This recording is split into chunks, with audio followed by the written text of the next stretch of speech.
Vamos começar falando um pouco da trajetória do Chalub. Chalub hoje talvez seja o historiador brasileiro mais popular. Não só popular, porque as obras são muito boas e são adotadas praticamente nos cursos de todo o Brasil. O Chalub é de fato um autor de grande relevância no cenário historiográfico nacional, mas também porque toda a escrita dele é uma escrita militante. Militante desde o primeiro momento da dissertação, que ele tem um engajamento político muito grande, do ponto de vista de eleger os operários como seus sujeitos, mas também de se colocar nos textos como em defesa dessas classes subalternas. Então, o Chalub hoje ele não é reconhecido, solicitado, só porque é um historiador grandioso, notável, não. É também porque talvez hoje, entre os historiadores, ele seja o mais fecundo, mais incisivo, antibolsonarista. Então, ele também está em alta, porque ele encampou a campanha antibolsonarista e isso tem muito impacto na aceitação do autor, no momento de crise política como a que nós vivemos, e o discurso dele é muito sedutor, especialmente para as esquerdas e para a juventude. Isso não é nenhum demérito em relação à grandiosidade da obra do Chalub. O Chalub é um historiador notável sob todos os aspectos, tanto do ponto de vista da pesquisa empírica, que ele é um apaixonado e um imenso conhecedor de arquivos, como do ponto de vista da escolha e da consistência teórica, porque hoje também eu posso dizer que o Chalub é o principal thompsoniano da historiografia brasileira. Não tem nenhum historiador brasileiro tão thompsoniano quanto o Chalub. E ainda adicionando uma outra característica positiva da obra dele, que é o fato de ser uma pessoa que escreve extremamente bem. Assim, o domínio dele de linguagem, o domínio de retórica, o domínio assim, de construção de argumentos e defesa no Chalub é quase sem igual na historiografia brasileira. Ele é quase um advogado, assim, defendendo a sua peça no campo historiográfico. Esses três aspectos, eles valem para a obra toda do Chalub, que é uma obra relativamente grande, considerando que ele é o caçulinha aqui dos historiadores que eu escolhi. Ele tem 64 anos. 64 anos pode ser muito ano para quem tem 20, mas para um trajeto de intelectual não é, digamos, não é tanto tempo, porque você só passou 40 anos estudando, 40 e tantos. E isso aí é pouco em relação à ciência, certo? Em relação a aprender o saber constituído no campo historiográfico. Ele é o mais novo, porque a geração que eu trouxe para vocês, como eu falei nas aulas passadas, todos aqueles autores nasceram em 1952. Foi o ano assim que Deus resolveu botar no mundo talentosas pessoas que escolheram a área de história. Mas o Chalub é de 57, ele é, digamos, relativamente mais novo, 5 anos, faz alguma diferença do ponto de vista do acesso aos saberes e também do ponto de vista das oportunidades de trocas internacionais, que foi o caso, digamos assim, também, que favoreceu ao Sidney Chalub. Então, vou falar um pouquinho da formação dele. O Chalub é carioca, pelo que eu entendi, ele não diz, mas pelo que eu entendi, ele é filho de funcionários públicos, uma classe média razoável do Rio de Janeiro. E ele começou o curso na Federal do Rio de Janeiro. Diz ele que começou um não curso, porque os professores não davam a aula, eram péssimos e a história era tudo de ruim que podia existir na Federal do Rio de Janeiro. Especialmente pelo pavor que os professores tinham de se expressar ou de assumir alguma posição, de se aprofundar em alguma coisa em virtude do controle da ditadura militar. E diz ele também, sem citar nomes, e tem até uma entrevista que ele cita nomes, Também porque os dedos duros estavam no próprio departamento. Então era um lugar em que você não podia confiar nem na sua sombra. Então ele disse que passou 1 ano e meio fazendo o curso lá, assim, muito decepcionado, muito revoltado, muito incomodado, porque desde cedo ele quis fazer história, era leitor, era curioso e se decepcionou muito com o curso. Mas isso, por uma casualidade, ele passando num corredor da Federal do Rio de Janeiro, ele viu alguns cartazes de oferta de bolsa para estudar nos Estados Unidos. Ou seja, continuava aquela política que eu falei em relação ao Zé Murilo de Carvalho, dos anos 60, continuava nos anos 70, porque o Chalub passou em 76, no vestibular, 1976, vestibular para História. E acho que já no final de 77, ele foi morar nos Estados Unidos. Ele disse que estudava inglês desde criança, sabia inglês fluentemente, e isso foi um divisor de águas para ele conseguir a bolsa. Ele se candidatou, fez a seleção, passou e foi fazer o curso de História na Lawrence University, nos Estados Unidos.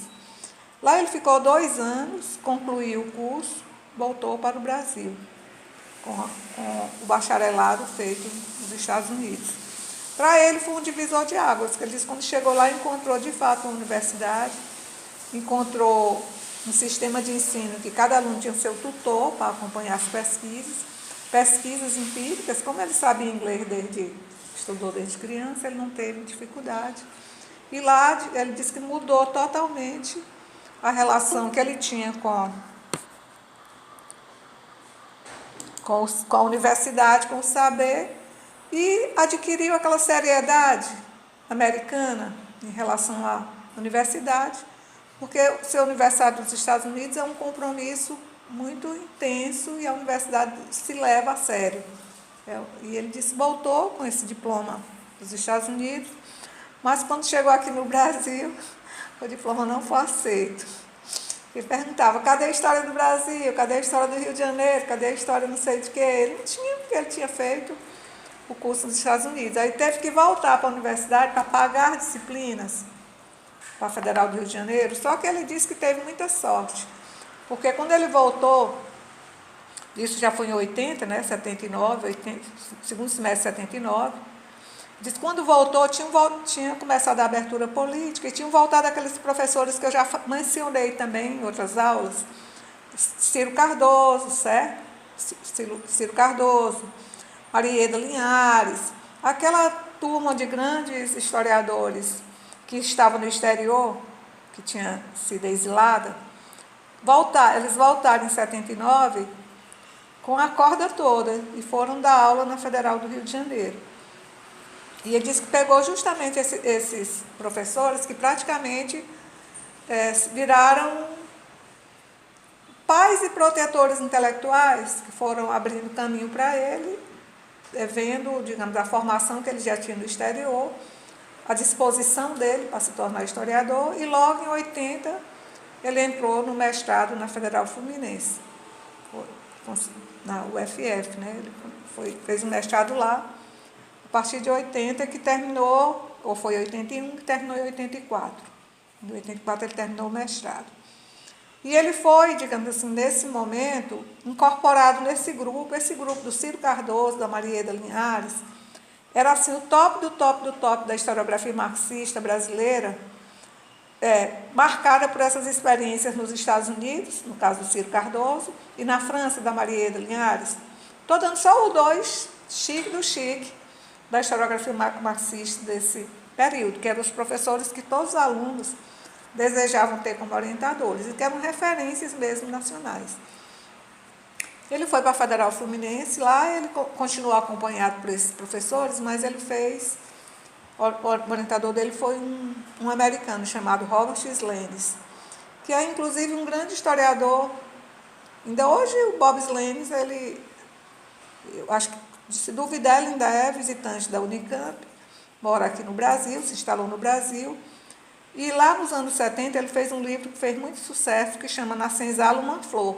Ele é um estudioso da escravidão no Brasil, apesar de ser estrangeiro. E ele foi orientador do Sidney, tanto no mestrado como no doutorado, e é o maior amigo do Sidney Chalub até hoje. Todo livro ele homenageia ele como sendo a referência principal e aquele que, de certa maneira, conduzia ele nos caminhos da pesquisa, considerando que ele era bem inexperiente, bem mais jovem. Então, a formação dele talvez essa diferença maior se deva a essa experiência americana, e ele fez mestrado na Federal Fluminense e o doutorado na Unicamp, já com Bob Slendis tendo saído do Rio de Janeiro e se instalado em São Paulo. A dissertação de mestrado do Chalub é o famoso livro Trabalho Lá e Botequim. Talvez vocês já tenham estudado esse livro em alguma disciplina, não sei, mas esse livro é mais conhecido porque é farinha. Esse livro foi muito citado nos anos 80, nos anos 90, porque, primeiro, é um livro excelente, e segundo, ele é um livro que ele defendeu no final de 83, começo de 84, logo publicou. Esse livro ele é um livro muito inovador, e ele cabe naquele movimento que eu nomeei aqui de a virada historiográfica brasileira, porque o Chalub aqui ele já trabalha alguns aspectos muito interessantes, que são, primeiro, os sujeitos são os operários portuários, são os bêbados, os frequentadores de bares, os bandidos, os vagabundos, os trabalhadores ocasionais, aquela escória do Rio de Janeiro que os autores, quando estudam, dizem que ela tem que se afastar do centro. Então, ele estudou esses grupos sociais, operários desocupados, vagabundos, ex-presidiários, digamos assim, a fração mais pobre, mais desenraizada e mais, digamos assim, presente na documentação principal que ele usou para a pesquisa, que foram os processos crimes. Ou seja, aqui ele inova, não só do ponto de vista de trazer esses grupos excluídos, esses grupos marginais, esses mais pobres para a história, mas também porque ele utilizou uma documentação que não era muito usual, o uso pelos historiadores. Nos anos 70, o Boris Fausto fez um livro, que até sai naquele artigo que eu passei para vocês da revista Isto É, sobre o crime cotidiano. Foi o primeiro livro de historiador que eu ouvi falar, lidando com essa documentação relacionada à criminalidade, essa documentação da polícia e da justiça, mas não era nos anos 70, nos anos 80 um tema frequente, era um tema, digamos, novo. E o Chalub faz o trabalho Lá e Botequim, que é a sua dissertação de mestrado, exatamente inovando do ponto de vista da escolha dos sujeitos, os sujeitos mesmo vistos de baixo, e utilizando uma documentação que não era muito frequente, que é os processos policiais e judiciários.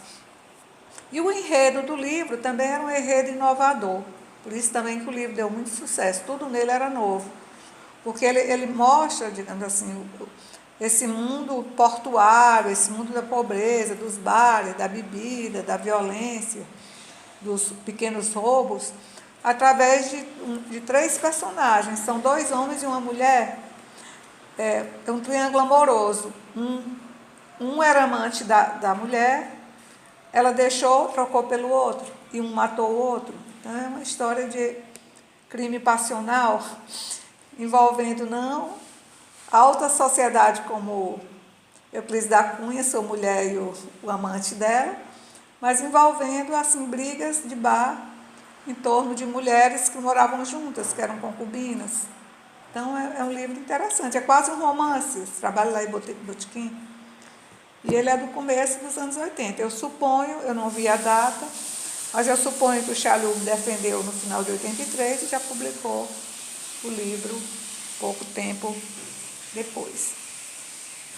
O livro, digamos assim, que corresponde à tese de doutorado do Chalub, eu não tenho, que é Visão de Liberdade. Visão de Liberdade, provavelmente algum professor já usou em História do Brasil. É um livro, digamos, muito interessante também, porque a temática dele é o que eu considero ainda no Brasil a principal temática historiográfica desde os anos 70, que é a escravidão. Não tem um tema na história do Brasil que supere o tema da escravidão. Assim como no Piauí não tem um tema que supere a independência. O Piauí é o principal assunto até hoje estudado na historiografia local. Mas no Brasil é a escravidão. Posso dizer que 90% dos grandes historiadores brasileiros se centraram no tema da escravidão. Aqui sem gastar muita cabeça. O Ciro Cardoso, o João José Reis, o Sidney Chalhoub. Eu poderia citar uns 7 ou 8 se eu parasse um pouquinho aqui para me voltar para esse assunto. Sei lá, são dezenas, centenas os historiadores grandes que lidaram com essa temática. Só que cada um do seu modo, ou seja, aquelas grandes brigas dos anos 70 e 80, quase sempre colocam em posições distintas os intérpretes da questão servil no Brasil, assim, a história do Brasil vista a partir dessa temática do trabalho escravo. E no caso do Chalhoub, qual a diferença desse livro dele, que é a tese de doutorado? É o fato de que ele rompe com aquela dualidade que marca as interpretações historiográficas, que é livre e escravo. E ele trabalha justamente com as dificuldades de um escravo ele ser visto e ele viver na condição de livre. Ele vai colocar que é uma liberdade, digamos assim, sempre em risco, que não é uma conquista definitiva.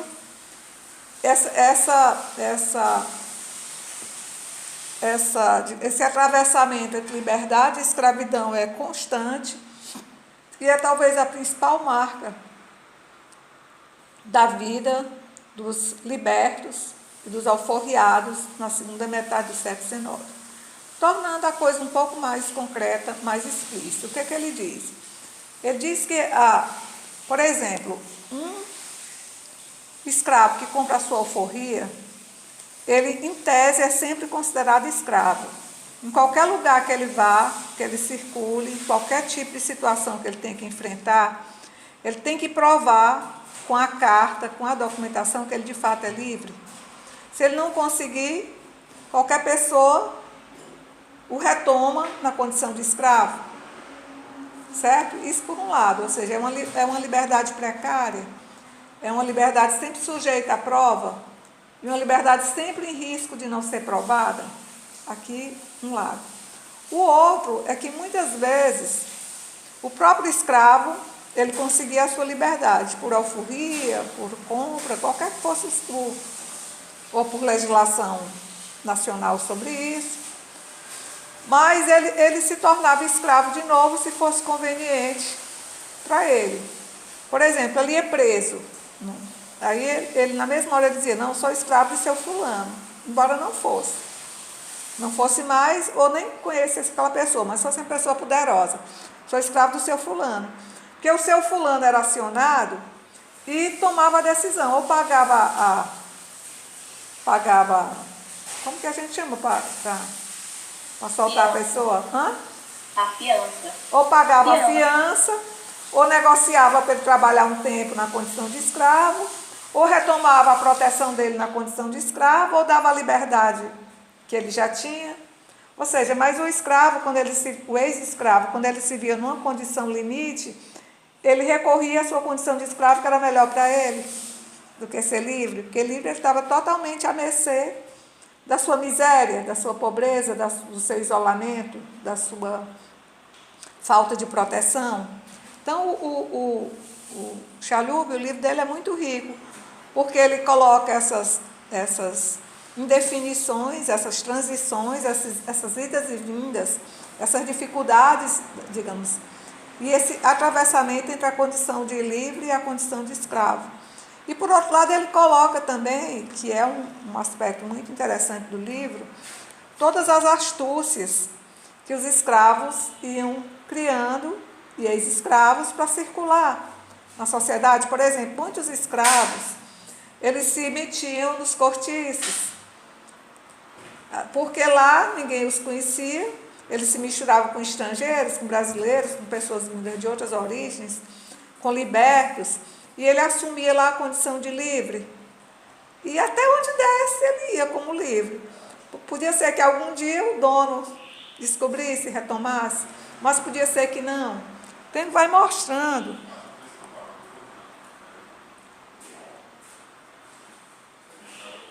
todas essas formas inventivas do cotidiano e que construíam uma sociedade que estava sempre no limiar, sociedade especialmente dos negros, que estava no limiar da liberdade e da escravização. Então esse livro é um livro, ele bomba, é um livro super famoso, tudo. É caro pra caramba, a gente nunca acha pra... Eu nunca comprei esse livro, não por falta de vontade de ler, mas porque está sempre esgotado com um preço lá estratosférico, porque não dá para mim. Eu também não quero comprar só um livro, né? Quero comprar mais. O livro que eu escolhi para vocês é o Visão de Liberdade. Ou Visão de Liberdade, é o Cidade Febril. Mas mais tarde eu vou falar sobre... Acredito que o Cidade Febril seja conhecido por vocês, no mínimo, através da Elisângela mesmo, né? Que é um estudo sobre epidemias, né? Daqui a pouco eu vou falar mais sobre ele. No meu caso, o primeiro livro que eu li do Chalhoub não foi nenhum livro autoral, foi um livro que ele organizou já na Unicamp, com o grupo de pesquisa dele, com um colega de lá, o Leonardo Afonso Pereira, que como eu estudava História e Literatura, esse livro aqui é um livro chamado A História Contada. E quase todo ele se baseia, é uma coletânea de artigos assinados especialmente por professores da Unicamp e por orientandos, ex-orientandos do Sidney Chalhoub e do Leonardo. Leonardo, inclusive, acho que foi orientando dele. E aqui é um livro na área de História e Literatura, em que os principais literatos estudados aqui são Machado de Assis, que é um dos assuntos do Chalhoub, e o Lima Barreto. Então, esse é muito bom mesmo, eu usei bastante li bastante quando eu estava fazendo a minha tese de doutorado, porque é justamente na área. Nessa mesma área de História e Literatura, o Sidney organizou com a Margarida de Souza Neves, que é do Rio de Janeiro, e ainda o Leonardo Afonso, que é da Unicamp, um livro chamado História em Coisas Miúdas.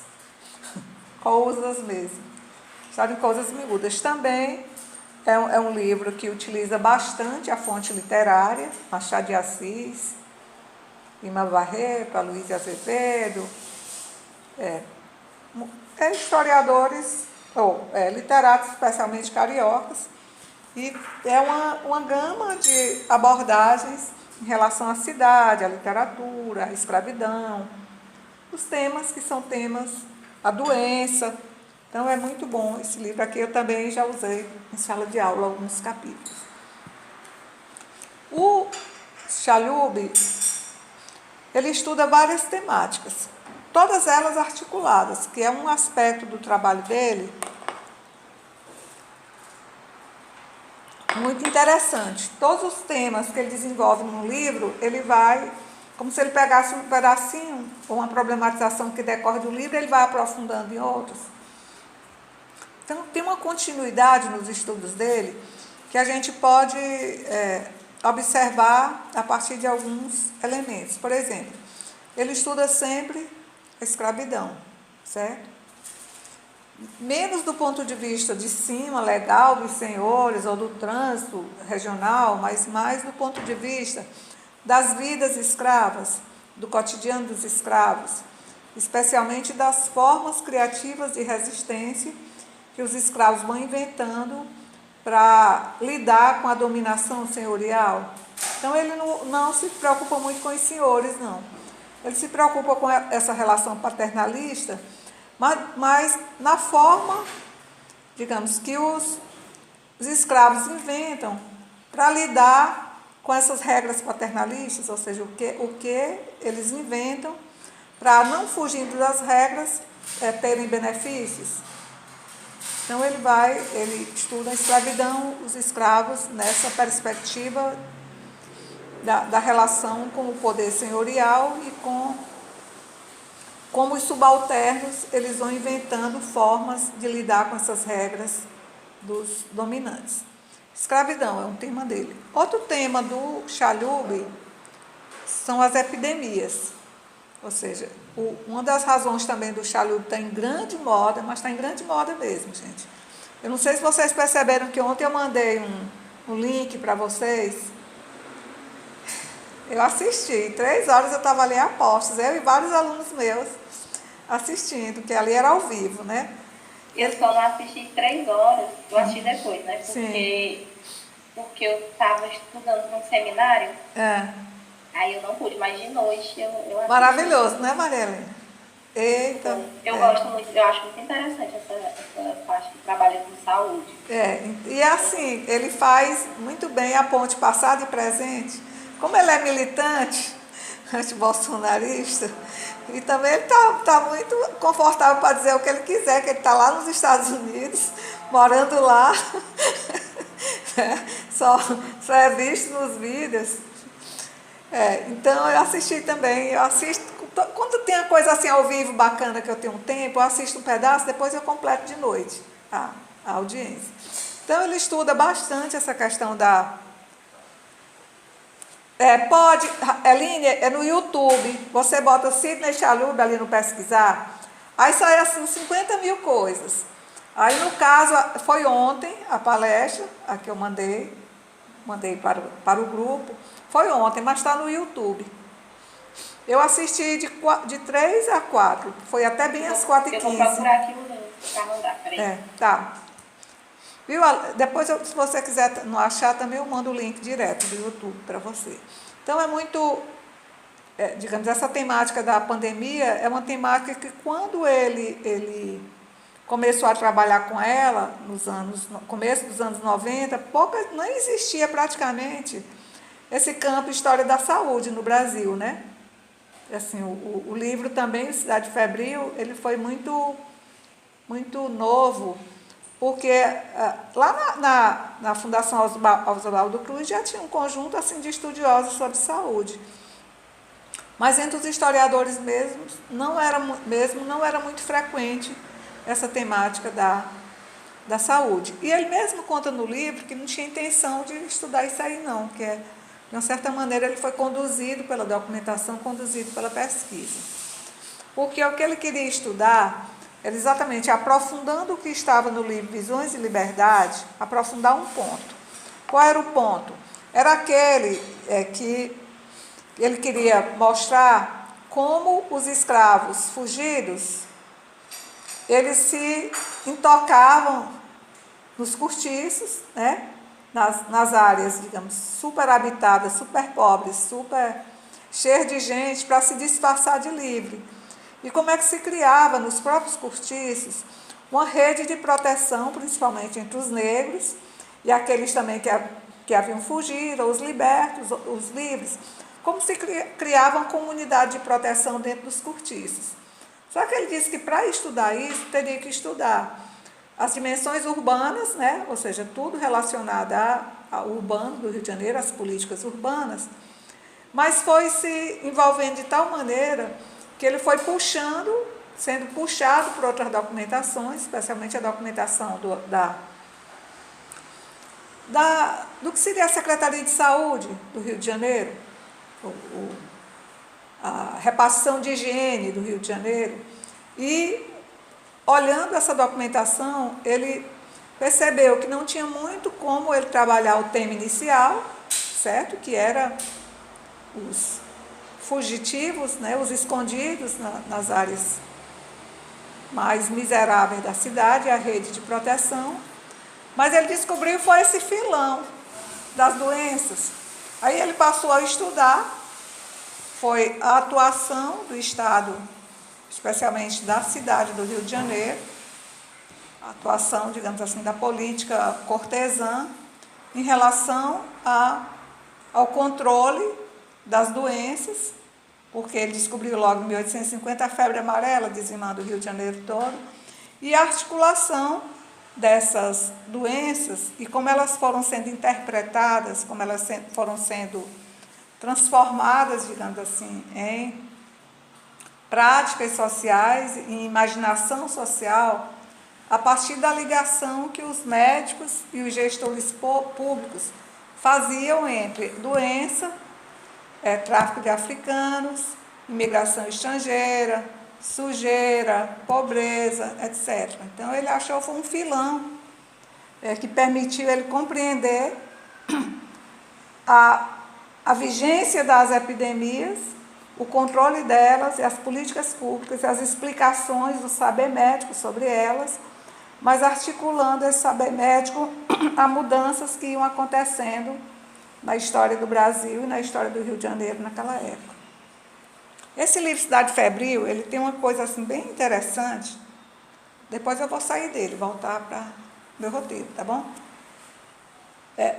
Uma coisa bem interessante é que como o Chalub é muito provocador, ele mesmo pessoalmente, ele é muito provocador, ele está sempre assim, indicando para suscitar, digamos assim, uma resposta que dê um ar de polêmica, não que eles estejam polemizando, não, é a retórica deles para tornar, eu digo assim, a performance, a teatralização da apresentação, para tornar a coisa mais, assim, com mais frisson. E o Chalub, no livro ele faz isso, que a escrita do Chalub é imitando muito, o Machado de Assis, né? É uma escrita irônica, provocadora, uma escrita machadiana. E aqui no livro ele provoca praticamente todos os historiadores. Ele acaba com o Nicolau, acaba com Zé, sem dizer os nomes, com o Nicolau, acaba com o Zé Murilo. Mas quem conhece as obras dos dois e vai ler a dele, sabe que ele bebeu naquelas águas, certo? Navegou no mesmo rio e deu o seu tempero, entendeu? Mas é profundamente baseada na historiografia do Rio de Janeiro, anterior a ele, um pouquinho anterior, que é a do Zé Murilo, que é a do Nicolau e a do Zé Murilo. Porque, na verdade, essas malícias dos escritores, elas só são percebidas se você lê todos, certo? Você sabe quem tirou de quem, o que tirou, o que mudou, o que inverteu, certo? O que leu com uma certa malícia para diminuir o outro. E o Cidade Febril dialoga muito com os bestializados e dialoga muito com literatura como missão, mas o diálogo dele é, digamos assim, dizer, não vou fazer isso não. Tanto que uma crítica que ele faz lá aos dois e a outros, que estudaram, por exemplo, a revolta da vacina, é que me surpreende historiadores tão renomados não saberem que a luta contra a vacina começou em 1804, certo? Ou seja, 100 anos antes da revolta da vacina. É interessante demais, é pura provocação. Eu acho graça quando eu estou lendo, porque quando ele está jogando ali uma piada, eu sei para onde é, que ele está dirigindo aquela, digamos assim, aquela provocação. Então, vou deixar para falar mais detalhado. Outro livro do Sidney Chalub, que é um sucesso absoluto, se chama Machado de Assis, Historiador. Como o Chalub trabalha escravidão, classes subalternas, epidemias, cidade, pobreza, tudo isso junto e misturado, ele vai justamente procurar essas mesmas coisas e procurar principalmente os artifícios dos pobres, na sua sobrevivência, na obra do Machado de Assis. Então ele é um leitor. Eu acho que não tem hoje no Brasil nenhum historiador, mas eu digo isso com convicção mesmo, que conheça mais a obra do Machado de Assis e do Lima Barreto do que o Sidney Chalub. Como o Nicolau morreu era o maior conhecedor do Lima Barreto que havia entre os historiadores, agora esse espólio ficou para o Chalub. Então o Chalub é um imenso conhecedor, porque o Chalub ele começou a dar aula na Unicamp em 85. Já se vão 36 anos, né? 36, né? Ele passou 30 anos na Unicamp Passou 30 anos na Unicamp, se aposentou e foi para Harvard. Ele já está com 6 para 7 anos em Harvard, dando aula lá no lugar do Nicolau. O Nicolau morreu, ele assumiu. O Nicolau morreu em 2014, ele assumiu lá em 2014. Então, o Chalub, ele teve aqui no Brasil uma quantidade imensa de orientandos. E muitos orientandos que hoje são nomes de relevo, são assim, Chalub tem 64, os orientandos dele têm 50 e tantos, 55, 56, 60, menos, um pouco menos, uma geração que, na verdade, é a geração dele. Não pode nem se dizer que é uma geração abaixo, que são muito próximos às idades.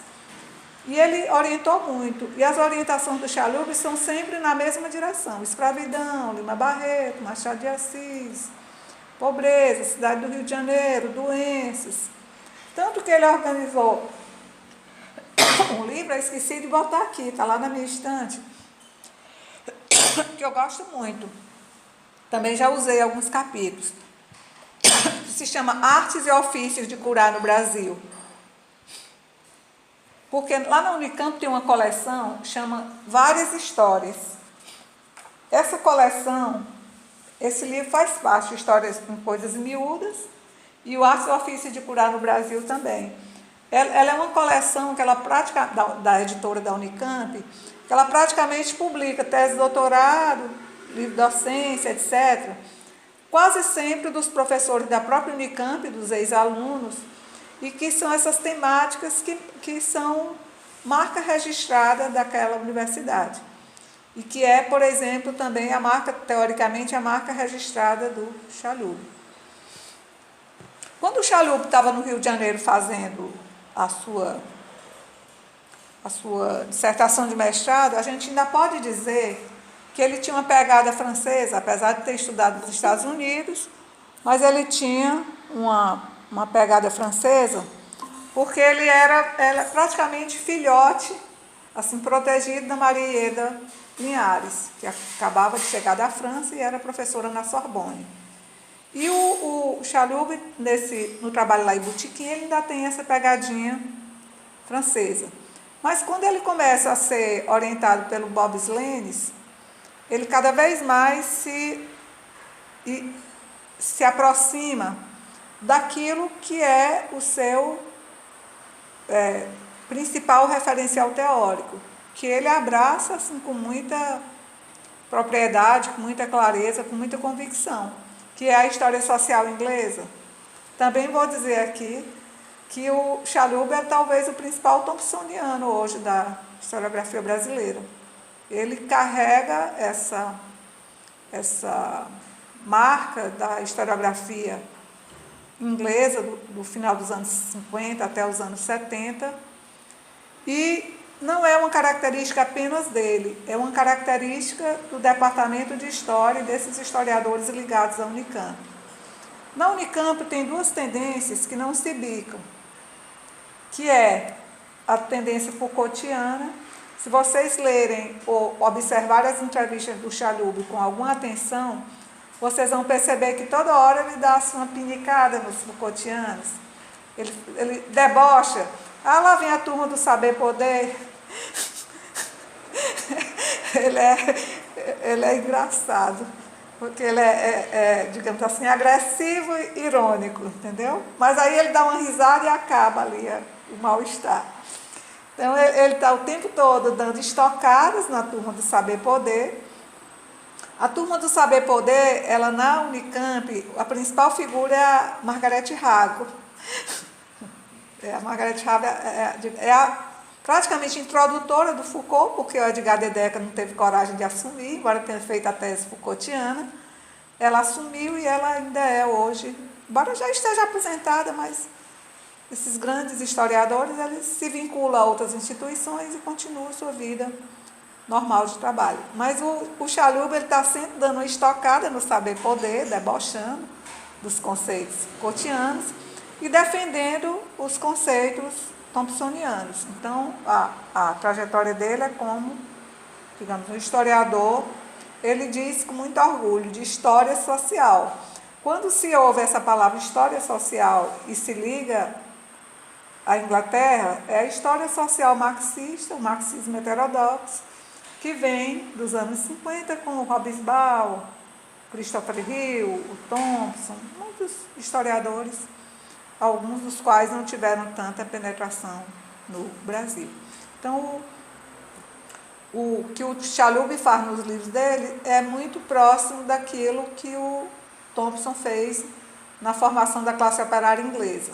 Lembrem que em aulas passadas eu falei que lá na USP também tinha alguém com uma pegadinha thompsoniana, que era a Maria Odila Leite da Silva Dias, por conta da experiência dela na Inglaterra, no começo dos anos 60, e a opção marxista dela, considerando que o grupo dela era o grupo marxista da USP. Mas ela não é, digamos, coladinha no Thompson, como é o caso do Chalub, e nem é assim defensora da história social com a mesma ênfase com que ele defende.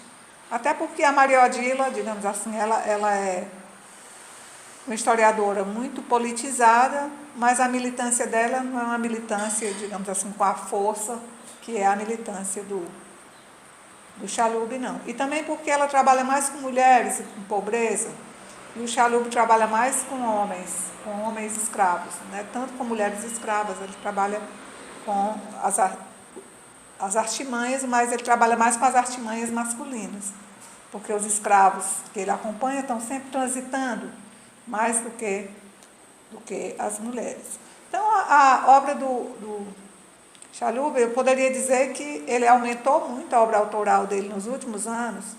Eu não contei, porque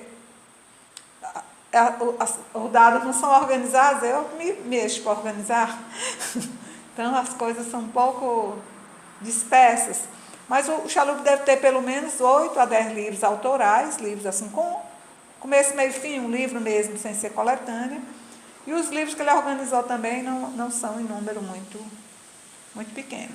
Eu quero realçar isso porque, geralmente, quem é professor universitário tem uma vida que não permite pesquisa e redação de livros. Só permite mesmo dar as aulas, acompanhar os alunos e sobreviver.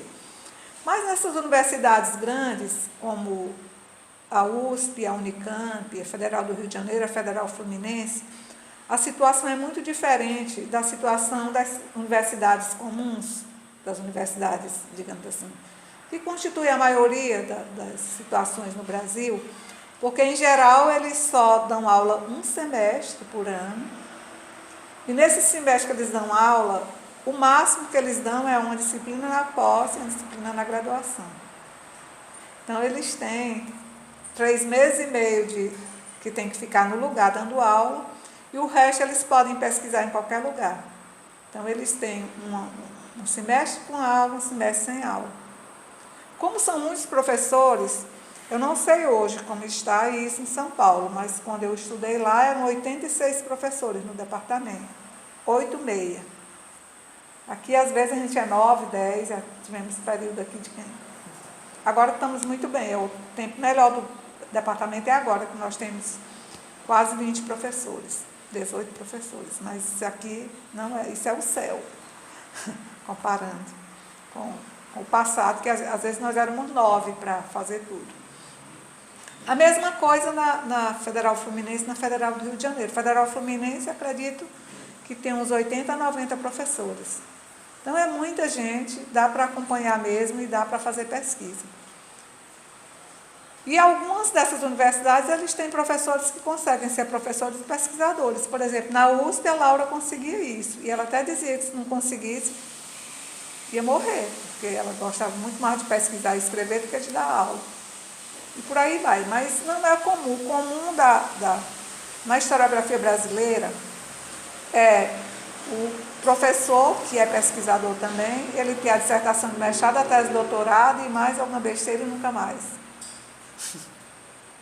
Vocês podem até abrir os lados da gente e fazer uma avaliação, para vocês perceberem que eu não estou inventando coisas. Todo mundo ali, os livros são a dissertação de mestrado, a tese de doutorado.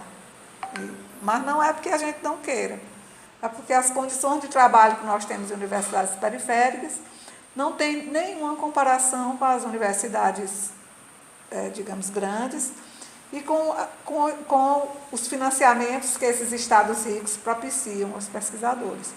Porque eles não pesquisam só, eles têm uma quantidade enorme de dinheiro para botar os auxiliares de pesquisa, para viagem, para tudo. Não é o salário deles que permite isso, não, tá bom? Bom, então, passando um pouco dessa parte de comentar os livros, eu vou só, para vocês poderem registrar melhor, fazer uma pequena lista dos interesses do Chalub. O grande interesse dele é a escravidão. A partir da temática da escravidão, ele articula outras temáticas. Outro grande interesse é saúde pública, especialmente o estudo das epidemias. E, dentro das epidemias, o que o Chalub mais sabe é sobre a febre amarela. Ele é um estudioso, não da febre como doença, da maneira como a febre se alastrou no Rio de Janeiro e da maneira como os gestores, especialmente os médicos ligados à corte, eles construíram narrativas sobre a doença e instituíram práticas que, na época, eram práticas consideradas eficazes, práticas de cura para essa doença, até a gente chegar naquilo que foi, foi passível de trazer efeitos positivos, que foi a política do Oswaldo Cruz, porque já havia sido descoberta a forma de transmissão da doença. Bom, outro tema dele é Machado de Assis. Machado de Assis sempre visto dessa perspectiva de como, nos romances, Machado de Assis cria personagens que são personagens das classes subalternas, que criam formas de conviver com o mundo senhorial e tirar vantagem dele. Na prosa do Machado de Assis, quase sempre o de baixo ele vence o de cima, pela adulação, pelo artifício, por uma série de práticas inteligentes, práticas maliciosas. Como ele não é do setor, não posso nem dizer que são estratégias, que são táticas, porque o Chalub também não é o estudioso do setor. Ele se apega mesmo aos autores ingleses, aos autores americanos e aos autores da história social, nesse sentido que eu falei, de uma historiografia marxista heterodoxa. Ele é um estudioso do trabalho, ou seja, a categoria trabalho é muito importante para nos livros do Sidney Chalub, sendo um peso maior para o trabalho escravo, mas a dinâmica dos seus estudos sobre trabalho se centra na passagem do trabalho escravo para o trabalho livre. Como ele estuda basicamente a partir de 1850 e até a segunda década, mais ou menos, do século XX, a ênfase dele é na maneira como o trabalho livre ele foi sendo instituído como uma necessidade, inventado como uma categoria, e de que maneira, especialmente o Estado brasileiro, ele foi criando formas de lidar com essa transição, com a perda dos escravos enquanto mão de obra e com a substituição, especialmente nos cafezais, dessa mão de obra por uma mão de obra livre. Porque o Chalub ele vai fazer umas relações interessantes, por isso é que é bom, às vezes, a gente ler um livro, pelo menos um livro inteiro. Ele vai fazer umas relações interessantes, por exemplo, entre essa progressiva libertação dos escravos, a intensiva imigração de estrangeiros e a maneira como o Estado ele foi esquecendo os escravos, abandonando os negros e investindo, criando condições para que os europeus quisessem vir, quisessem permanecer. O Chalub, ele como carioca, ele dá assim, umas estocadas na historiografia paulista. Como eu conheço mais a paulista, eu sei também para onde é que ele está chutando. É porque ele diz o seguinte: o que aconteceu no Rio de Janeiro, aí ele toma as dores, é que o Rio de Janeiro se tornou um lugar central, lugar de atração de libertos, de escravos fugidos, de pobres, etc., etc., de brasileiros negros, brasileiros mestiços, eventualmente brasileiros brancos pobres. E ele dá a entender está entendendo? Ele diz mesmo. A corte virou as costas para esses nacionais, porque já havia uma imaginação sobre o brasileiro. É malandro, é preguiçoso, é vagabundo, é ladrão, é cachaceiro, é macumbeiro, é capoeirista, não quer nada com a vida, é sujo, é feio. Mestiço, nessa época, segunda metade do século XIX, ainda é tudo de ruim. Como nós éramos um povo mestiço, não tinha jeito para nós. Nas teorias, raciais que estavam acontecendo, elas colocavam o mestiço na condição quase de uma sub-raça. Era até pior ser mestiço do que ser negro puro, porque pelo menos era puro. Branco puro, índio puro. Então havia essa ideia acerca da segunda categoria, terceira, quarta, que representava o nascido no Brasil, o mestiço brasileiro. Qual era a esperança de salvação? Era justamente melhorar a raça com a importação de brancos, europeus, ou seja, a gente ia ficando branco, se misturando com eles, e ia não só melhorando a raça, mas aperfeiçoando os costumes, considerando que nossos costumes eram os piores possíveis, e aquilo que era um modelo desejado de trabalhador, era um modelo disciplinado, um modelo econômico, um modelo assim com aquela racionalidade europeia.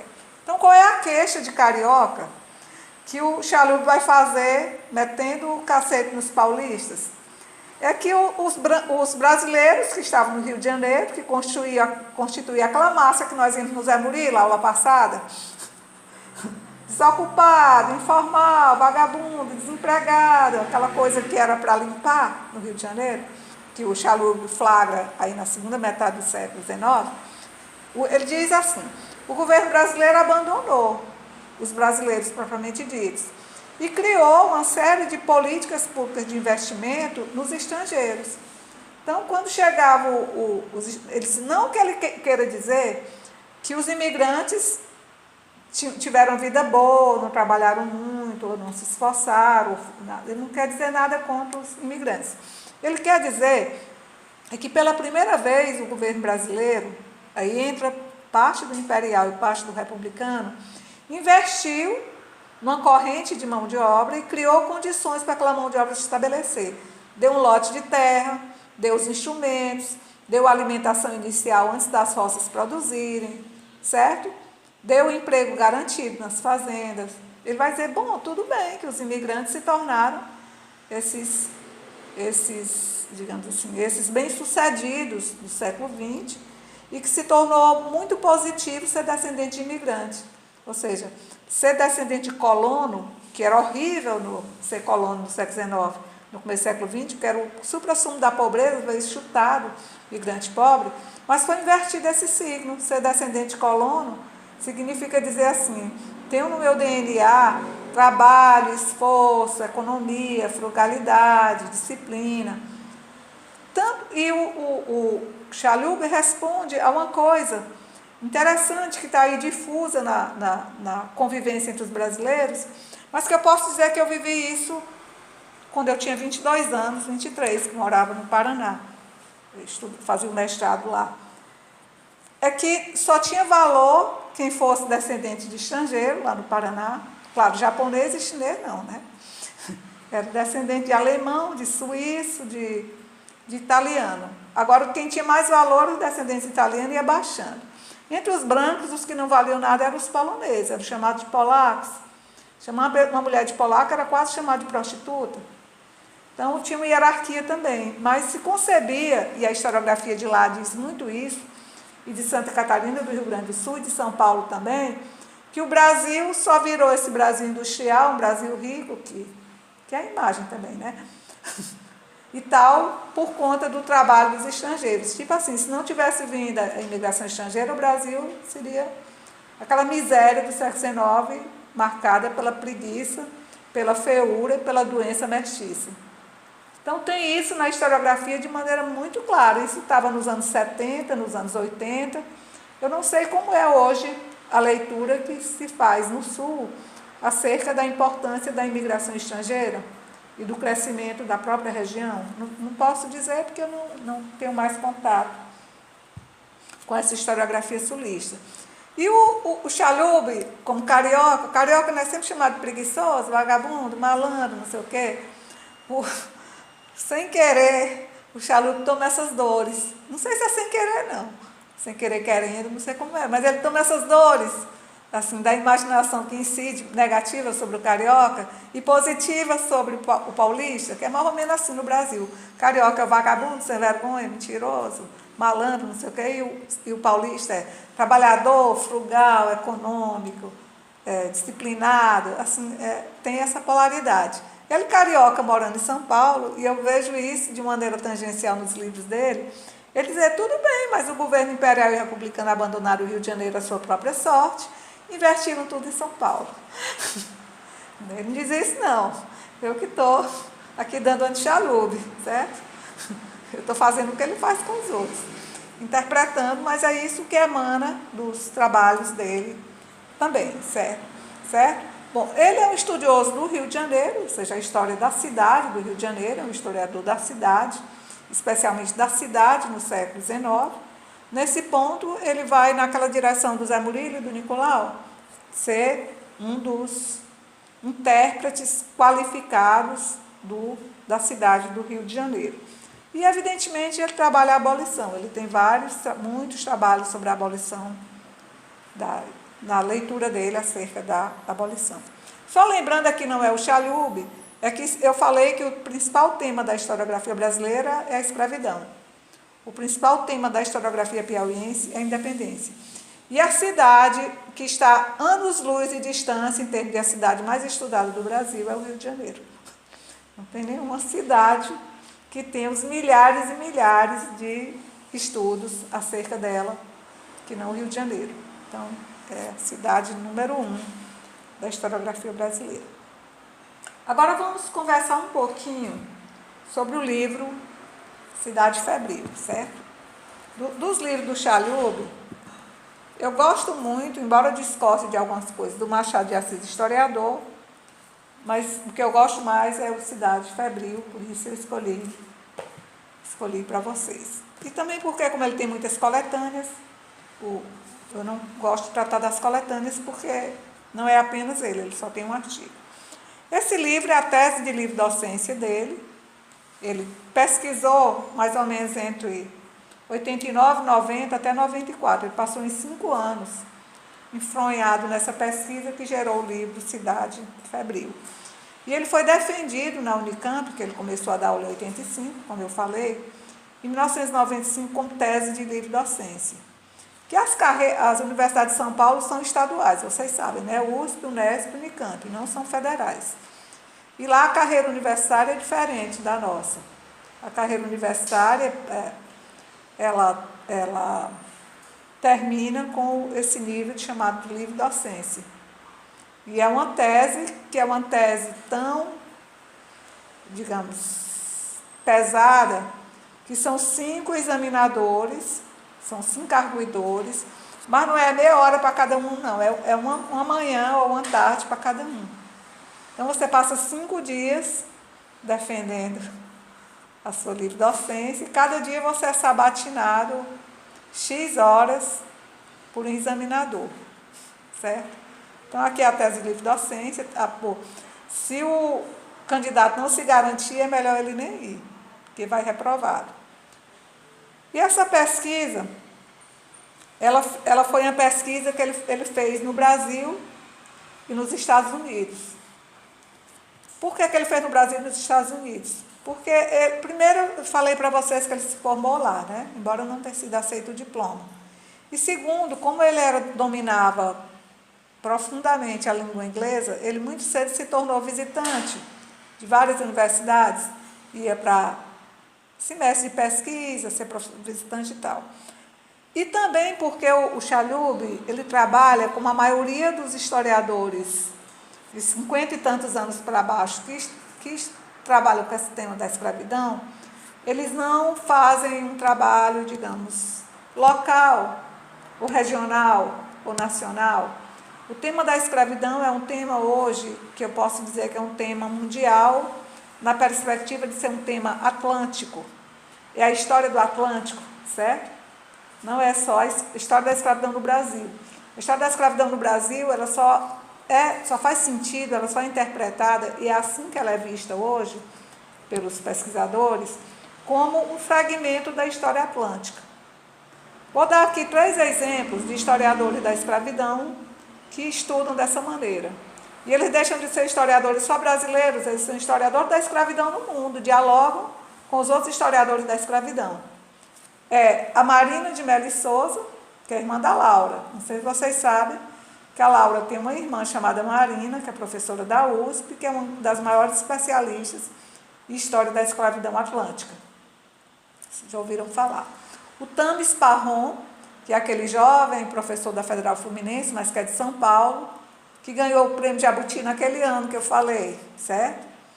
E o Bivar Marquesi, que foi o orientador do Tames Parron, que é um professor da USP, ele tem uns 56 anos por aí, que é, talvez hoje, um dos maiores historiadores de escravidão. No Brasil também. Qual a característica desses trabalhos historiográficos contemporâneos?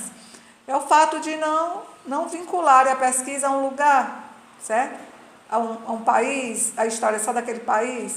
Compreender essa história como uma grande história que engloba Europa, África, América, certo? América do Norte, Antilhas, ou seja, é um mundo atlântico em que essa forma de trabalho escravo, atravessa as histórias dos diferentes países, mas também se articula aos interesses europeus até o século XIX. Então, é uma história que é uma história muito mais complexa, muito mais geral.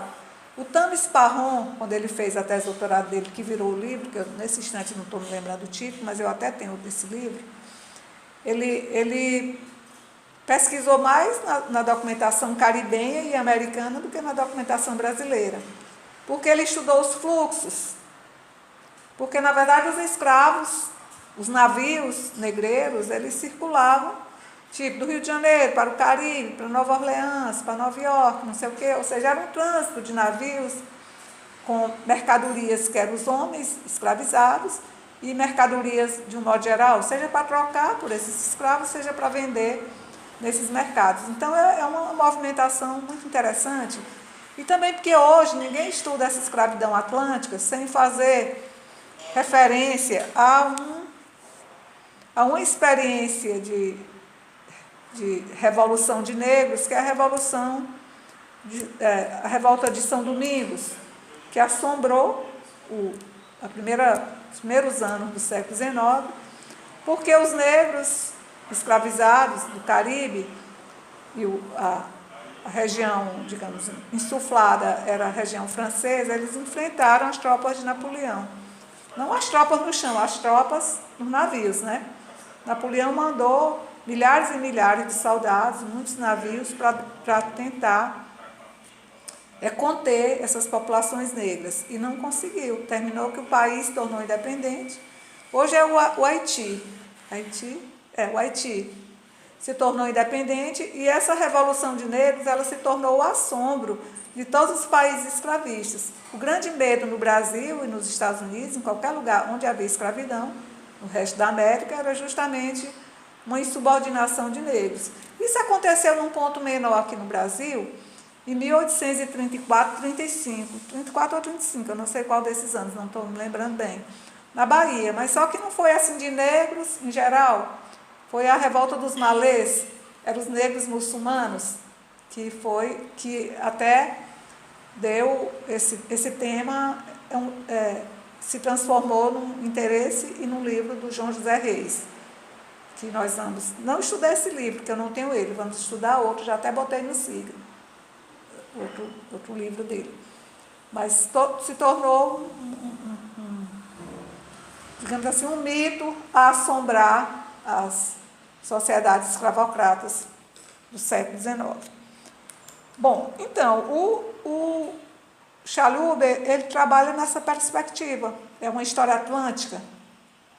E assistindo aquele vídeo que eu passei para vocês, Maria Helena, o que eu achei interessante é que essa perspectiva atlântica, que de uma certa maneira ela ganhou corpo a partir dos estudos da escravidão, o Chalhoub já renovou o livro dele, Cidade Febril, e colocou na perspectiva atlântica. O que eu vi ontem no vídeo, na conferência dele, foi que ele pegou o mesmo livro, como eu conheço mais ou menos bem o livro, os mesmos livros, os mesmos exemplos, a mesma situação, e releu o livro. Releu à luz dessas perspectivas atlânticas. Tanto que ontem ele chamou a atenção para um aspecto bem interessante, foi que ele mesmo se surpreendeu, parece, quando ele descobriu, acredito que ele descobriu depois que ele foi para Harvard, certo? Que é uma descoberta mais ou menos nova dele. Ele descobriu que os médicos do Rio de Janeiro, eles conheciam muito bem os outros médicos do resto do mundo, do Caribe, dos Estados Unidos, da Europa, e acompanhava as teorias médicas. Ou seja, ele praticamente se surpreendeu com a atualização do conhecimento, com o quanto aqueles médicos do Rio de Janeiro eram atualizados com as pesquisas descobertas, com o avanço da medicina no século XIX. E eu notei que ele mesmo achou interessante ter descoberto isso. Então ele renovou, diga. Mas realmente, o número de conferências que se teve no Brasil, a gente acha que não, né, realmente. Quando eu peguei a disciplina com a Ana Carolina, a gente ficava surpreendido justamente por isso, porque no século XIX já existiam muitos estudos e pesquisas. E tinha congressos e encontros, esses fluxos mesmo, tipo, iam pesquisadores brasileiros para os Estados Unidos direto, médicos, para assistir os congressos lá, e da mesma forma que vinham deles para cá. Então sentia muito essa troca. Era o século da ciência, Maria Helena. Ou seja, qual era o paradigma que o Estado utilizava para suas interferências? Era a ciência. E qual era a ideia que o Império tinha? Era atualizar o Brasil maximamente no campo científico. Nós tínhamos um imperador sábio. Ele acompanhava tudo. Aqui eu estou dando um de Chalhoub também. Acompanhava tudo, ou seja, e também porque é um preconceito muito grande da nossa sociedade tecnológica avançada em relação às formas de comunicação do passado. Gente, no passado, as pessoas liam jornal de maneira direta ou indireta e liam revistas como nós estamos hoje aqui no YouTube, no Instagram, na internet o tempo todo. Ou seja, a diferença é que nós estamos com a individualização e a portabilidade. E no passado as coisas eram mais coletivas. Quer dizer, mil diferenças, mas eu estou apontando uma, que é, mesmo o analfabeto lia jornal, ele lia diretamente não, mas o jornal era para ser lido alto também e para assistência, participar da opinião, interromper, pedir para ler de novo, ou seja, as sociabilidades que permitiam o acesso ao conhecimento eram outras, mas eram eficazes. E geravam problematizações. E tinham, digamos, sentido de atualização como tem hoje, as outras formas de comunicação. É porque, na verdade, isso como historiador a gente tem que ter muito claro. As continuidades, elas acontecem. As formas vão mudando, mas muitas vezes os conteúdos, digamos assim, permanecem. A maior parte das vezes os conteúdos vão mudando, mas as formas vão mudando lentamente. Não tem essa ruptura que a gente imagina que tem, e também a gente tende a olhar para o passado como um tempo tão distante, um tempo tão distinto, e um tempo tão pior e tão mais pobre, que muitas vezes pobre é o nosso pensamento em relação ao passado. Não é o passado? A gente tem a tendência a achar que as pessoas que vieram antes de nós são os imbecis, não são. Então, a gente tem um certo temor de reconhecer a inteligência, certo? A racionalidade, as práticas, as sabedorias do passado. Por que isso? Não porque cada um de nós seja ruinzinho com o passado. É porque o peso daquelas ideias evolucionistas ainda é muito grande. No conjunto dessas perspectivas evolucionistas, se imagina que tudo para frente é melhor do que no passado, que o futuro é mais positivo, é mais otimista, é mais pleno, é mais rico, tem mais sabedoria. Quando às vezes não é, a gente está ficando pobre. A gente está ficando pobre de imaginação, de inteligência, de criatividade. Ou seja, não existe essa positividade, esse otimismo, essa mudança para o melhor, a não ser nas teorias. Na prática, a gente tem que ver se está melhor, se está pior. Eu sou otimista, eu acho que está melhor. Eu não gosto daquele tempo que a gente tinha que acender o fogo de lenha, tinha que andar a pé, andar de cavalo, não tinha banheiro dentro de cada quarto. Eu acho que muita coisa a gente melhorou, muita coisa piorou, mas algumas coisas melhoraram também. Bom, então, no caso do livro do Chalub, que me interessa aqui, que é o Cidade Febril, quais foram as fontes principais que o Chalub utilizou? Como eu falei, ele ia fazer uma coisa e terminou virando outra, totalmente diferente. Ele usou fontes do que seria a Secretaria de Saúde da época, Central de Higiene, que foi criada por volta de 1850. E, basicamente, essa documentação dos médicos relacionadas ao controle da saúde pública. Mas que aspecto da saúde pública? Basicamente aquilo que diz respeito à epidemia de febre amarela. Foi uma epidemia que começou a graçar a partir de 1850 e que só foi controlada no período e depois do Oswaldo Cruz, né? Quando a medicina de fato descobriu as causas e atacou a causa da doença. Mas a análise do Chalub, ela é muito interessante, muito rica, porque primeiro ele vai andar um pouco para o passado, para mostrar que o Brasil, até 1849, 50, era considerado um país muito salubre. Assim, as febres matavam aos milhares na África, no Caribe, nos Estados Unidos, e o Brasil, assim, brancas nuvens. Assim, um país que era seguro desse ponto de vista de saúde. Mas em 49, 50, a febre amarela chega aqui.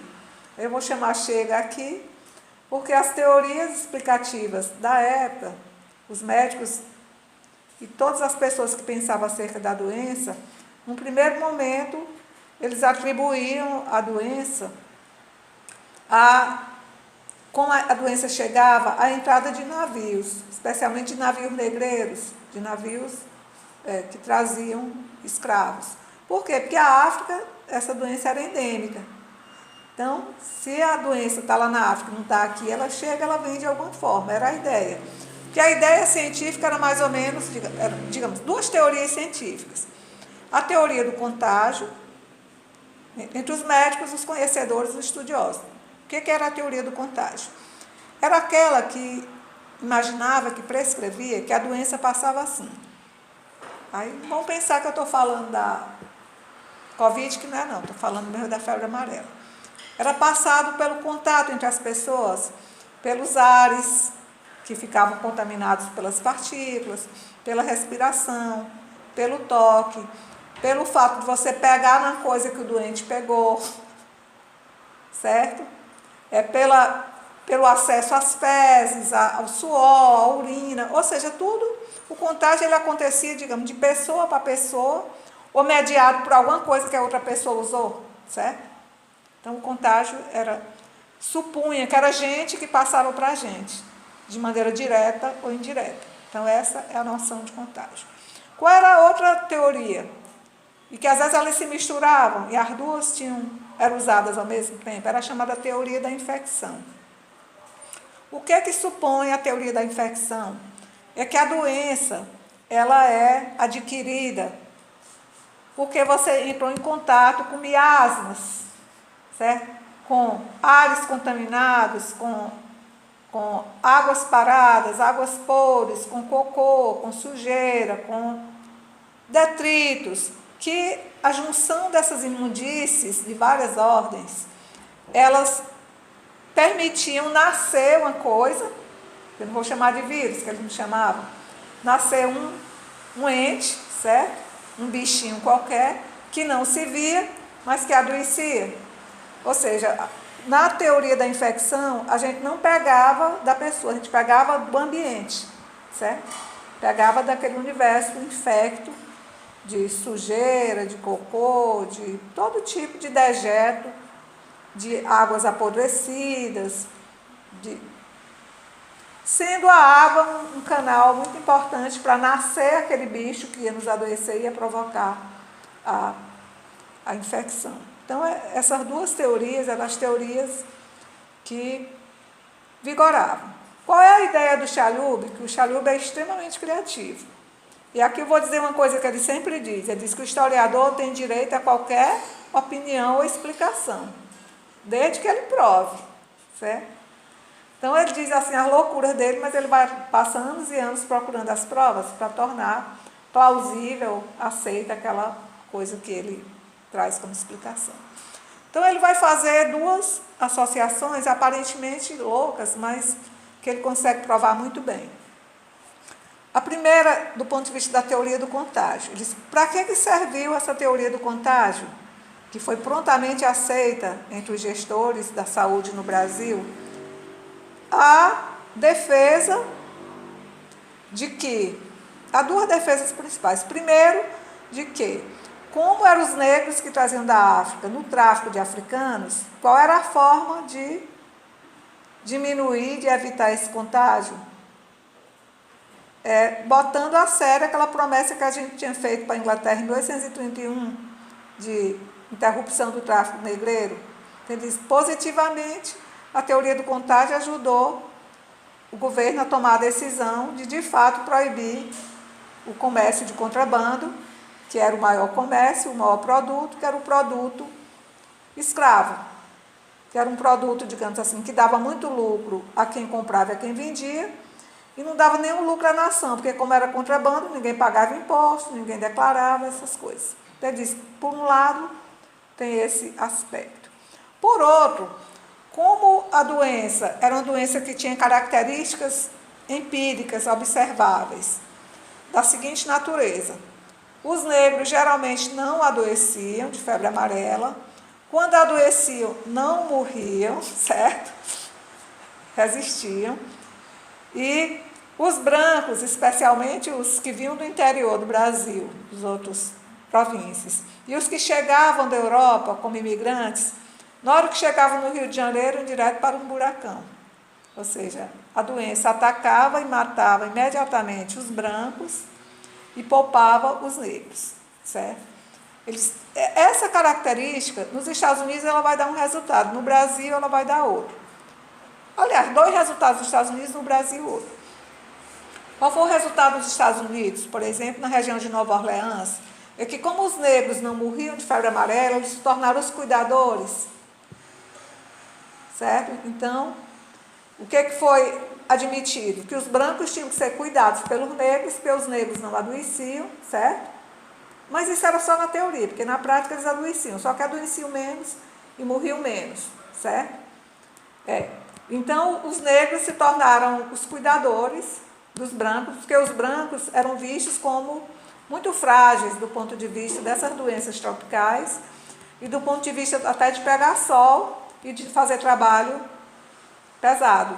Então, o branco era confinado e o negro exposto.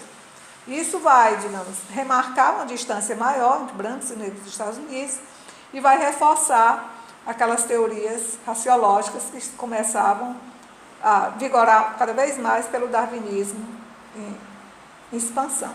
Estados Unidos. Brasil, o que aconteceu?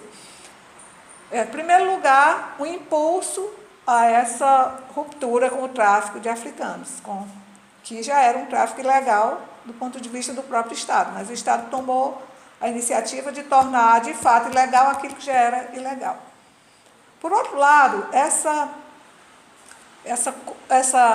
característica de a febre amarela matar poucos negros e muitos brancos, ela criou um mal-estar muito grande no Brasil, porque já se começava a pensar aquela ideia do branqueamento. Então, isso foi uma dificuldade muito grande, porque o Brasil queria tornar, por conta daquilo que eu falei, que era o desgosto com a mestiçagem, as características atribuídas à mestiçagem, ao trabalho do mestiço, o Brasil queria se embranquecer, por um lado, e ter o trabalho livre branco, por outro lado, abandonando, como eu falei, os negros e os mestiços. Então,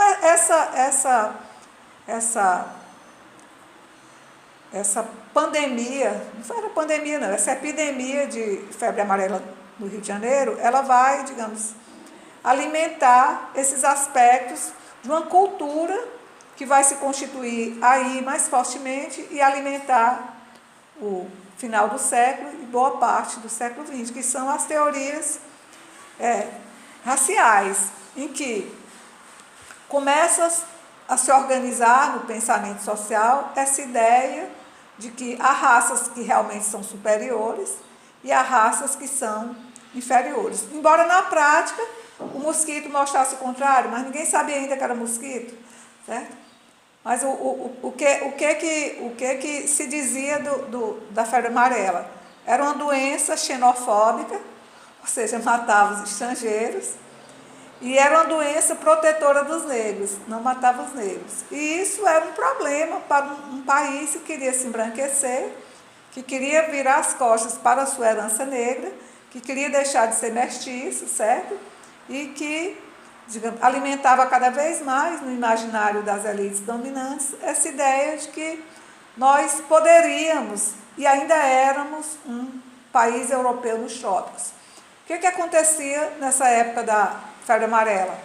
É que nós nos afastávamos dessa imaginação histórica, dessa ilusão histórica de ser um país europeu, porque os europeus, quando chegavam aqui, nem resistiram, vocês iam morrer. Então, como é que um país europeu não aceita os seus cidadãos? Então, isso dava um nó na cabeça dos que pensavam o Brasil nessa época. Então, do ponto de vista do Chalub, ele diz que essas teorias que vigoravam nessa época, elas alimentaram essas expectativas de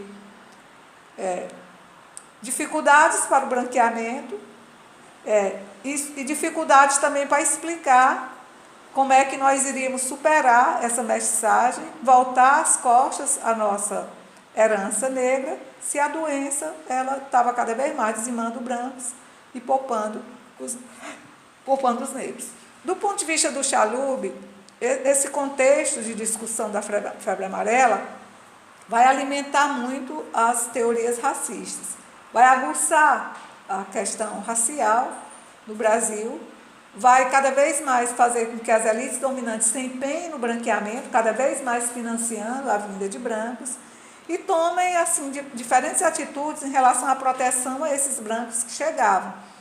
Era o mosquito truando, mas ninguém sabia que era um mosquito, né? Achava que eram os miasmas, ou o corpo contagiado que contagiava o outro. O mosquito, digamos, raiando no Rio de Janeiro, e o governo tomando as seguintes atitudes. Chegava um navio, por exemplo, com suíços, com alemães, não passava nem pela cidade, imediatamente eles eram levados para a serra, porque eram lugares mais protegidos, e também evitando que a imigração acontecesse no verão, porque as doenças eram sazonais. Quando é que a doença ficava mais presente, matava mais, se espalhava mais? Na estação verão, mais do que no inverno. Então tinha essa condição também de estação, e os fluxos de estrangeiros eles eram, digamos, desviados das estações mais quentes e eram conduzidos para lugares que seriam teoricamente mais protegidos. Isso por um lado. Por outro, ele chama a atenção que a teoria dos miasmas, a teoria da infecção, ela foi, digamos, tanto na Europa como nos Estados Unidos, no Brasil, em todos os lugares, foi um elemento gerador da política de transformação dos espaços urbanos. Ele vai dizer, a teoria da infecção, ela vai estar na base, como conhecimento, para as grandes transformações que ocorrem no mundo,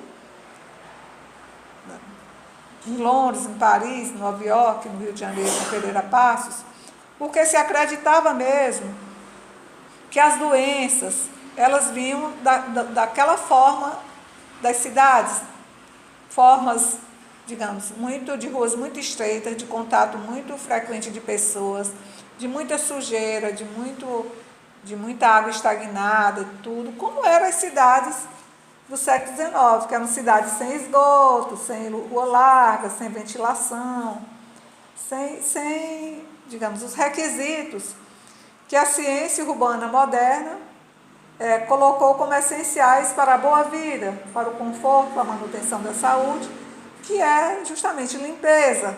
Ou seja, as teorias higienistas, elas foram a base para as grandes transformações urbanas sofridas por todas as grandes cidades mundiais, que eram marcadas por aquilo que uma vez eu descrevi para vocês. Quer dizer, que era Londres e Paris no século XIX?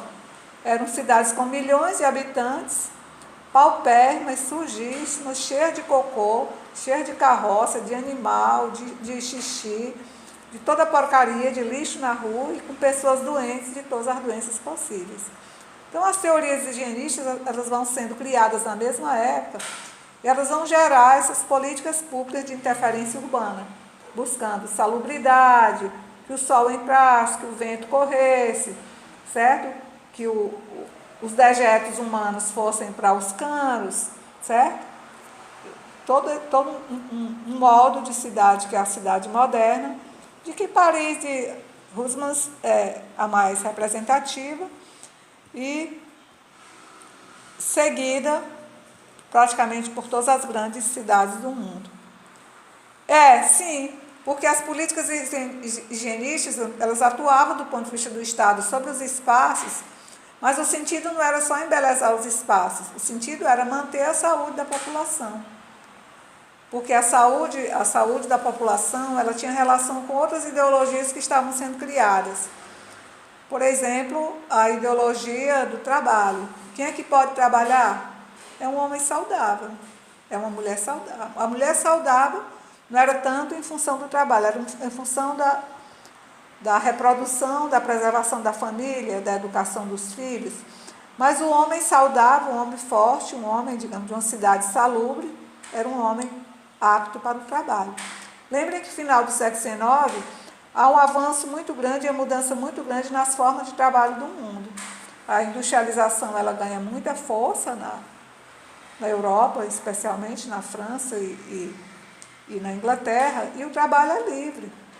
Desde o começo do século XIX, que o trabalho é livre nessas regiões que comandavam a escravidão em outras regiões. Mas o trabalho nesses países era um trabalho livre. E esse trabalho ele tinha que ser feito por pessoas com saúde. Não era só saúde física, era saúde física e saúde mental. Daí também um investimento muito grande em espaços públicos de lazer, espaços belos, em espaços, digamos, capazes de não só fazer circular um corpo com saúde, mas manter a saúde mental. Assim, essas grandes cidades europeias, principalmente, no Brasil isso aconteceu também, mas não com a mesma frequência. São cidades que, no centro da cidade mesmo, há milhares de hectares urbanizados, na forma de parques, de jardins, de espaços de lazer para as famílias, para as pessoas, espaços não só de beleza, mas também de manutenção da saúde, no caso, basicamente, a saúde mental. Isso a gente pode ver em Berlim, pode ver na Inglaterra. Londres é a cidade que proporcionalmente tem mais parques e áreas verdes. Se vocês entrarem na internet para olharem o mapa de Londres, vocês vão ver como Londres tem uma quantidade imensa de imensos parques à disposição da população, no meio da cidade mesmo, no meio da... quem gosta de assistir essas coisinhas, casamento do William com a Kate, essas coisas, vocês percebem que as carruagens passam em espaços imensos de parques, que são na frente dos palácios, que são no centro. A própria Kate com o William, eles moram dentro do parque. Ali é o Hyde Park, emendado com o Kensington Park. É imenso, é o tamanho de uma cidade. É um imenso parque, quase todo aberto para o público, com lagos, com tudo quanto é coisa, com museus dentro e tudo. Ele mora ali, dentro de um imenso parque. As casas ficam soltas ali dentro daquele espaço, que no passados remotos eram chácaras, eram propriedades de reis há 300, 400 anos. Ali também, quem gosta de olhar o Palácio de Buckingham, bem ali na frente tem uma estátua da Rainha Vitória. Bem na frente é o Green Park. É imenso, imenso, imenso, que emenda do outro lado com o Hyde Park. Então é tudo, em Berlim é do mesmo jeito.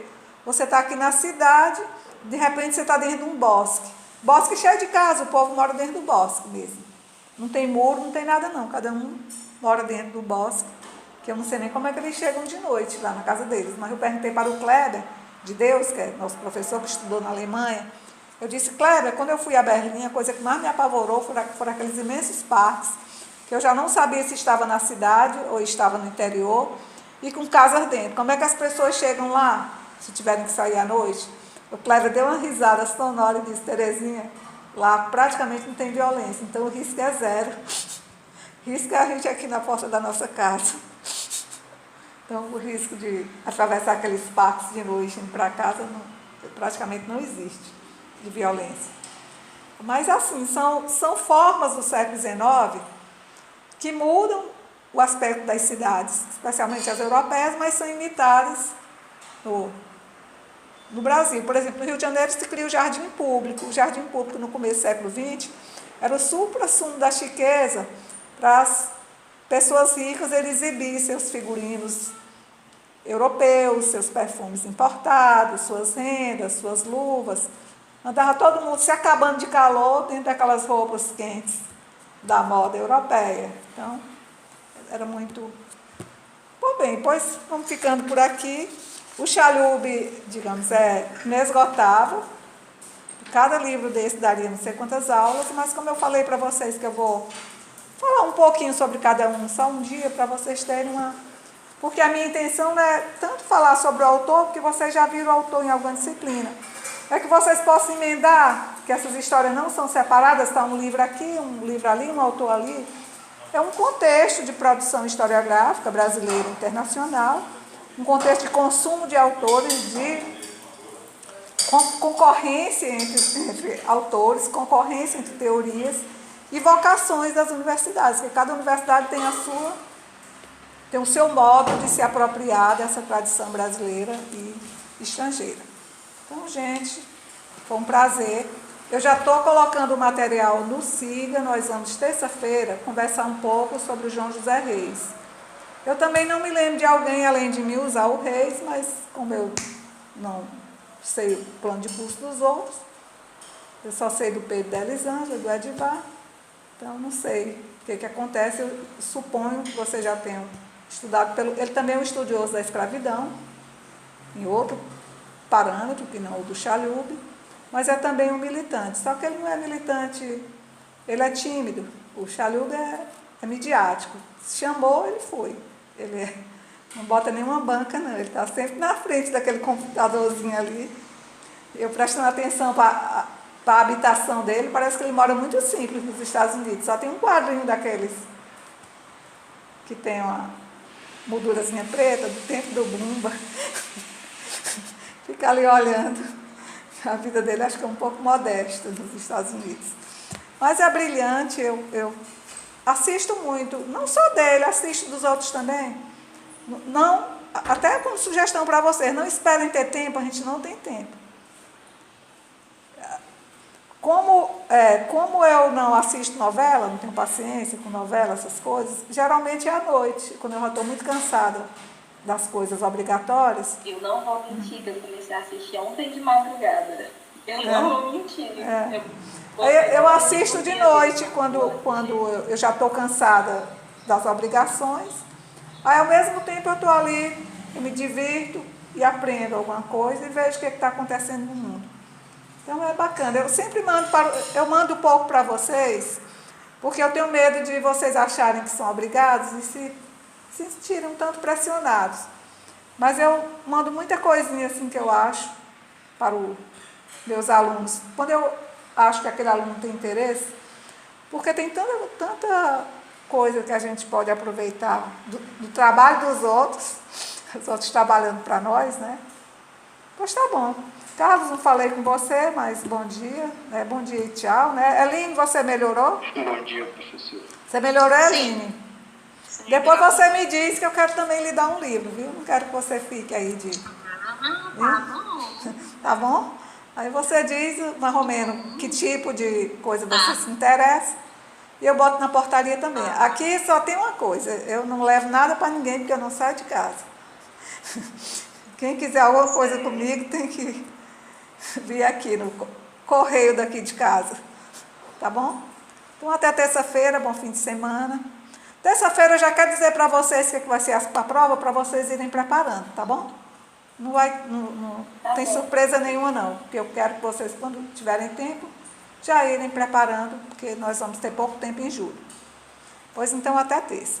Tá, tchau. Até, professora. Tchau. Para vocês também. Até, professor. Até. Tchau. Tchau.